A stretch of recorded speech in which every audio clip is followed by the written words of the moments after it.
Hello and welcome to the first ever IAF podcast. This week I would be talking about the upcoming season opener and some general predictions about the 2022 Formula 1 season. This is going to be a short one, but stay tuned as I would be creating longer podcast episodes as the season kicks off and we have more to talk about. So, now that the two preseason testing rounds are behind us and we have the season opener in Bahrain in a couple of days, I guess we now have a fair idea where each team lands in terms of their performance. So let's start with Mercedes. Contrary to what people say about Mercedes sandbagging in all preseason testings over the years, I guess we can trust Hamilton's words to an extent this year. I do not believe Mercedes would be fighting for race wins from the get-go. But looking at how good a team of engineers they have, I am sure they would bounce back sooner than later. My prediction would be they would be back in regular podium positions starting race 4 or 5. I would not pick them to be the favorites for constructors, however, probably second or third in standings this year. For teammate battles, I believe we would see Russell beating Hamilton this time around. Red Bull seems to have a much stronger performance this time around. Of course, none of the teams are without flaws, and that applies to Red Bull as well. Max Verstappen clearly saw something in the Red Bull development plan that he decided to go for a long-term contract right after the Barcelona test. Not sure how much we can read into it, but it could mean that in general, everyone in the team is an overall positive mood. This of course also means good news for Sergio Perez. I expect Checo to play an even major role this time around in helping Max defend his title. Ferrari seems to be the strongest team out there this time around and perhaps also has a strong set of drivers to back the performance. For now, it looks like they are the strongest contenders for the Constructors' Championship. However, that means both drivers should frequent the podiums and they definitely do have the potential to do that. Leclerc seems to be the strongest rival for Max's title defense this year, and if Ferrari keeps up with the performance, they could very well get there. McLaren had an excellent test round in Barcelona, but they clocked a much lower number of laps in Bahrain. This was obviously also because Daniel Ricciardo was out due to COVID. We are yet unsure if Ricciardo will be back for the first race. All this would definitely have an impact on the initial part of the season for them. But McLaren clearly has one of the most solid driver pairings on the grid, and sooner or later it would start to pay off. Lando is expected to win at least one Grand Prix this year, and that would definitely help them in their battle for third or fourth.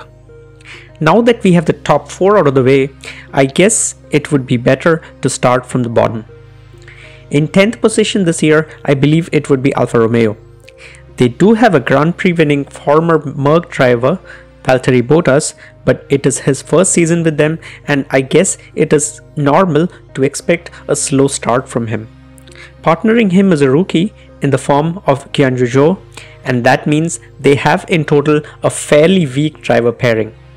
I am not sure they would be able to get any points this season barring a fully wet race and many DNFs. At number 9, I believe it would be the Williams team. They had an extremely good season last year, but with Russell's departure, I believe the driver pairing is overall weaker. Albon has sat out last season and it is fair to expect a rusty start from him. Latifi, even though has become a much better driver all around, is still much weaker than many of the other drivers in the grid. Williams did not appear to be that strong anyway in the testing, and I expect them to struggle quite a bit initially. They, however, are clearly in a position to score at least a handful of points this year. At number 8, I have Haas. Haas seems to have improved leaps and bounds since their disastrous 2021 season. They look to be in a much better outfit in the first 2 testing rounds. It was noteworthy to see that both the Haas drivers set a top 10 lap time in Bahrain testing. Most think the testing performance proves nothing, but I guess we can expect them to score a handful of points this time around. Haas, notably, also cut ties with their sponsor and driver, bringing in Magnussen, arguably a solid choice to pilot their second car. What Magnussen brings is, in terms of skills and knowledge, would be absolutely invaluable for Haas. It is still unclear who their new sponsor would be, but it looks like Gene Haas will have to inject more money into the team to let it stay afloat this season. I predict Aston Martin to finish 7th on the table. Their troubles from last year is expected to continue. They are anyway not the best at developing an original design for their cars, and this time would probably have been more difficult than last year's exactly due to that reason. However, they do have a very good driver pairing, and that would help them stay ahead. Their test in Barcelona and Bahrain was nothing to write home about, and to expect them to perform as a solid midfield team would be a mistake precisely for that reason. At number 6, I have Alpine. At least from the testing sessions, it was not clear if Alpine has improved at all from their performance in the last year. But they do have an amazing driver pairing with Fernando, arguably the best Formula 1 driver in the grid currently, and Ocon, who is perhaps one of the best drivers of the new generation of drivers. This would definitely help them compete for a solid midfield position with plenty of points.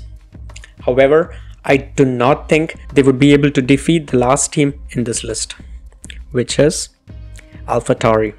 AlphaTauri looked extremely good in the Bahrain testing. On day 2, Pierre Gasly was having a nice overtaking battle with Lewis Hamilton. Of course, you have to take the testing performance with a pinch of salt, but I think that car looks great. We might actually see another race win by Gasly this year. Gasly has had a great 2021 season as he single-handedly was bringing points to the team while Tsunoda struggled in the car. Tsunoda did improve by the end of the season though, and this time around I'm confident we can see better performance from him. Some final thoughts. I think we might see some first-time winners this time around in Carlos Sainz and Lando Norris. We might see Tsunoda in podium, and a 5th or 6th place finish by Mick Schumacher is also likely. There is a chance we might see surprise race wins by Gasly or Ocon as well. There is a good chance of a 3 or 4-way drivers' championship battle between Verstappen, Leclerc, Russell and Hamilton. So there you have it. These are my quick thoughts on what we could expect to unfold in the next several months until the finale in November. We might be able to see another title decider in Abu Dhabi and a close finish by drivers from 3 teams.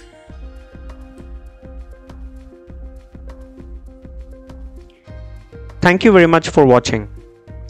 I hope you guys enjoyed this video. If you did, please hit that like button.